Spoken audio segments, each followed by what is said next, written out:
Right now, above you, the sun is gone. Not dimmed, not eclipsed. Gone as though it had never been there at all.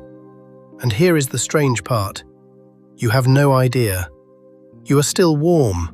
The sky is still blue. The light falling on your hands left the sun 8 minutes and 20 seconds ago, and it is still on its way, still arriving, still perfectly ordinary. For the next 8 minutes, you live in a solar system that no longer has a star, and nothing tells you. This is what happens after those 8 minutes run out, and exactly how long any of us would last. Start the clock. The sun sits about 93 million miles away, and light, the fastest thing that will ever exist, needs 8 minutes and 20 seconds to cross that gap. So the last sunrise has already happened, and nobody has noticed.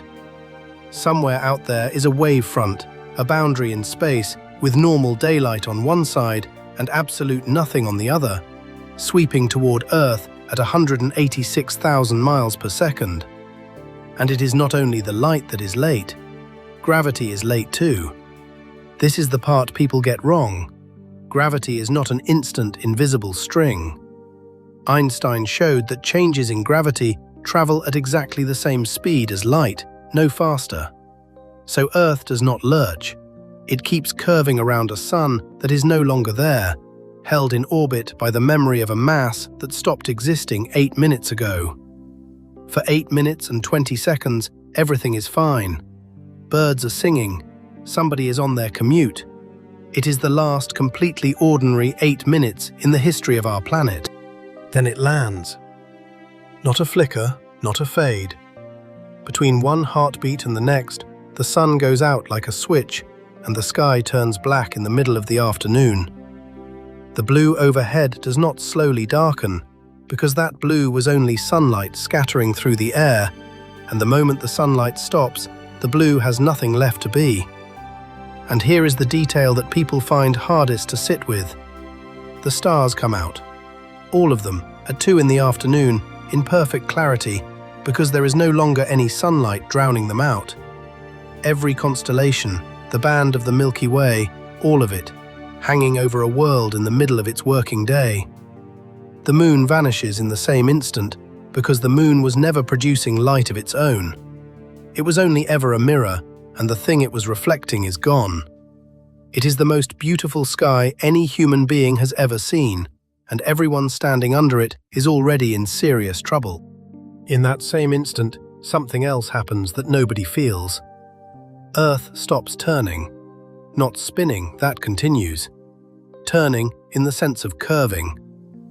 For 4.5 billion years, our planet has been falling around the sun in a closed loop. And the only reason that loop closed was the sun's gravity constantly bending our path inward. Remove the sun, and there is nothing left to bend it. So Earth does what any object does when the force holding it in a circle disappears. It goes straight. We are currently moving sideways along our orbit at about 67,000 miles per hour, roughly 18.5 miles every second. And at the moment the gravity news arrives, we simply keep going at that speed in a dead straight line out of the plane of the solar system into open space. There is no jolt, no sensation, nothing to feel, because everything around you is moving with you. We have been thrown, and we do not even know we are in the air.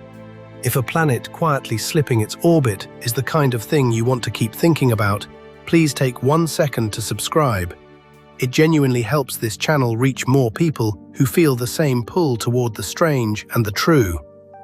Because the cold that is coming next is not the part that kills the planet, and what survives down there in the dark is genuinely stranger than the dying. The clock reads 1 day, and the honest surprise of the first day is how survivable it is. The air does not freeze, the oceans do not turn to stone. Earth has been soaking up sunlight for billions of years, and the atmosphere, the land, and above all the oceans hold that heat like a stone wall holds the warmth of an afternoon. Global average temperature falls by only a few degrees in the first 24 hours. If you had shelter, food, and a light, you could live through that first day without much difficulty. What breaks on day one is not temperature. It is everything built on the assumption that the lights come back. Power grids designed around daily demand. Air traffic, anything solar. And in the oceans, the phytoplankton, the microscopic drifting plants that produce a large share of the oxygen you are breathing right now, stop producing on the first afternoon. Nothing has died yet. Everything has stopped. 1 week. Now it bites. The average surface temperature of the planet drops to somewhere around 0 degrees Fahrenheit, about -18 Celsius, which is to say the entire Earth is now colder than a domestic freezer. Everywhere, including the equator. Photosynthesis has been dead for days, and with it, the base of nearly every food chain on the surface. The plants themselves have not all rotted away yet. A large tree can live for a while on stored sugar, but nothing new is being made anywhere on the surface of the planet, and every calorie any land animal eats from this point on is a calorie out of a stockpile that is not being refilled. Rain and snow become strange as the water cycle slows, and the sky simply stops giving anything back. In 1 week, an entire planetary economy of energy that ran without interruption for billions of years has closed. 1 month. The surface of the oceans begins to freeze, and this is the moment the story turns, though it does not look like it yet, because that ice is about to become the most important thing on Earth.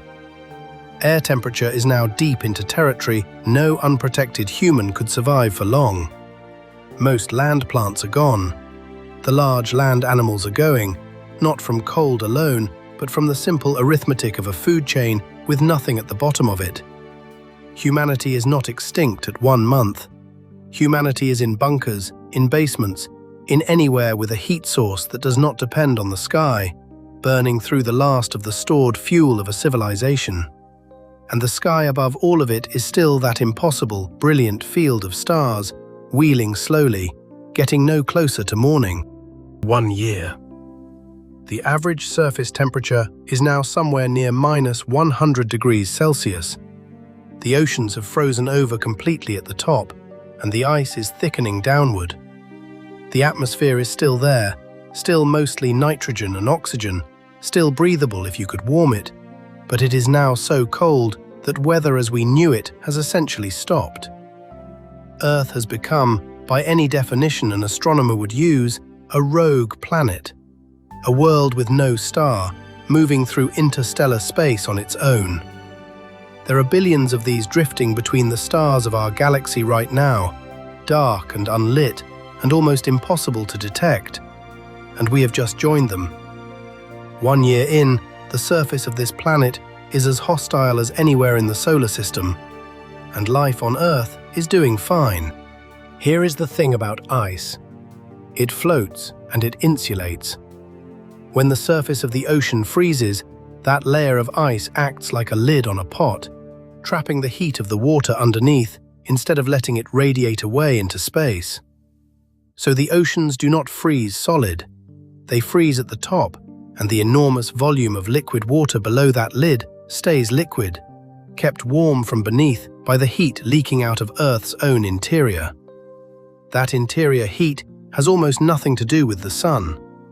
It comes from radioactive decay deep in the mantle and from leftover heat of the planet's formation, and it will keep flowing for billions of years whether there is a star in the sky or not.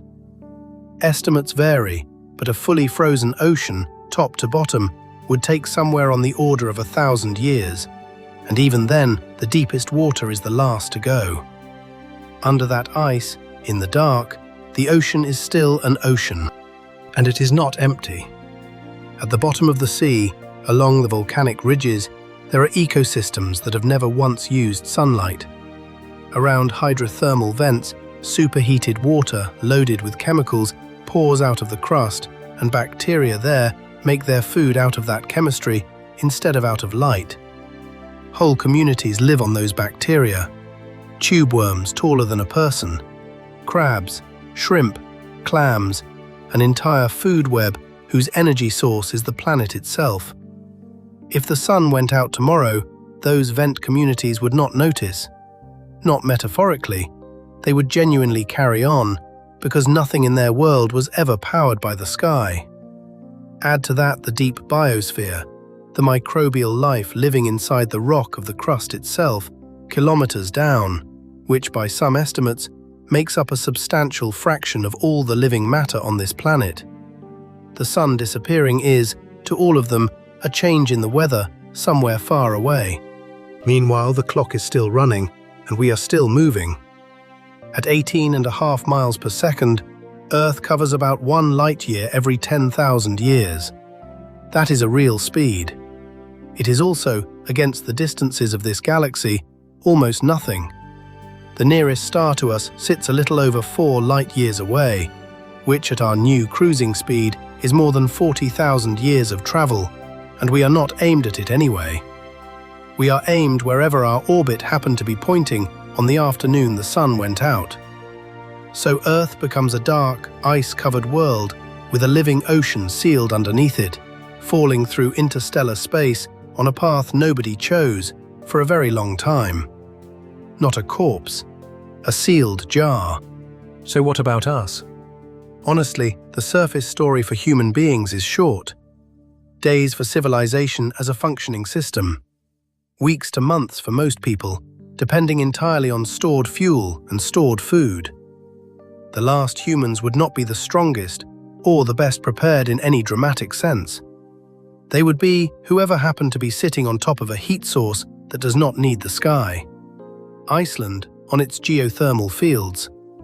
A nuclear submarine crew with a reactor and a water supply, though not with food that lasts. A research station over a volcanic vent.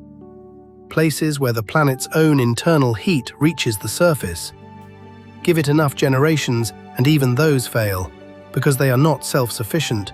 They are extensions of a civilization that no longer exists to resupply them. The sun does not have to kill us directly. It only has to stop and let the arithmetic finish the job. Which brings us to the answer this whole video has been counting down to, and it is not the one the question implies. If the sun disappeared right now, the thing that ends is not life on Earth. Life on Earth would be fine. Bacteria in the crust, the vent communities on the ridges, an ocean kept liquid by the heat of the planet itself. All of that carries on in the dark for a very long time, possibly for billions of years, quietly, without a star, exactly as it did before anything on this planet ever saw daylight. What ends is our particular branch of it, the surface branch, the one that took a chance on sunlight and built plants and animals and eventually us on top of it.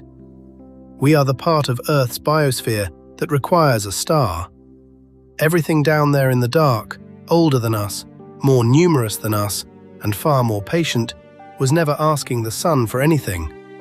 So the honest answer to how long we would last is this: about 8 minutes of not knowing, a few days of a working world, a few months of a closing one, and then a planet that continues without us, in the dark, for longer than the sun would have lasted anyway. If that idea holds you, that Earth without the sun becomes a rogue world drifting between the stars, then the next question is the obvious one. How far away is anything else, and could we ever cross that distance on purpose instead of by accident? We answered exactly that in 2 videos, and both of them are on your screen right now. One is how long it would really take us to reach the nearest star, which is the closest thing to a destination our runaway planet could ever have. The other is how long it would take to cross our own galaxy, which is the scale that makes the first one feel small. Watch either one next, and the dark that Earth is falling into in this video starts to look a lot bigger.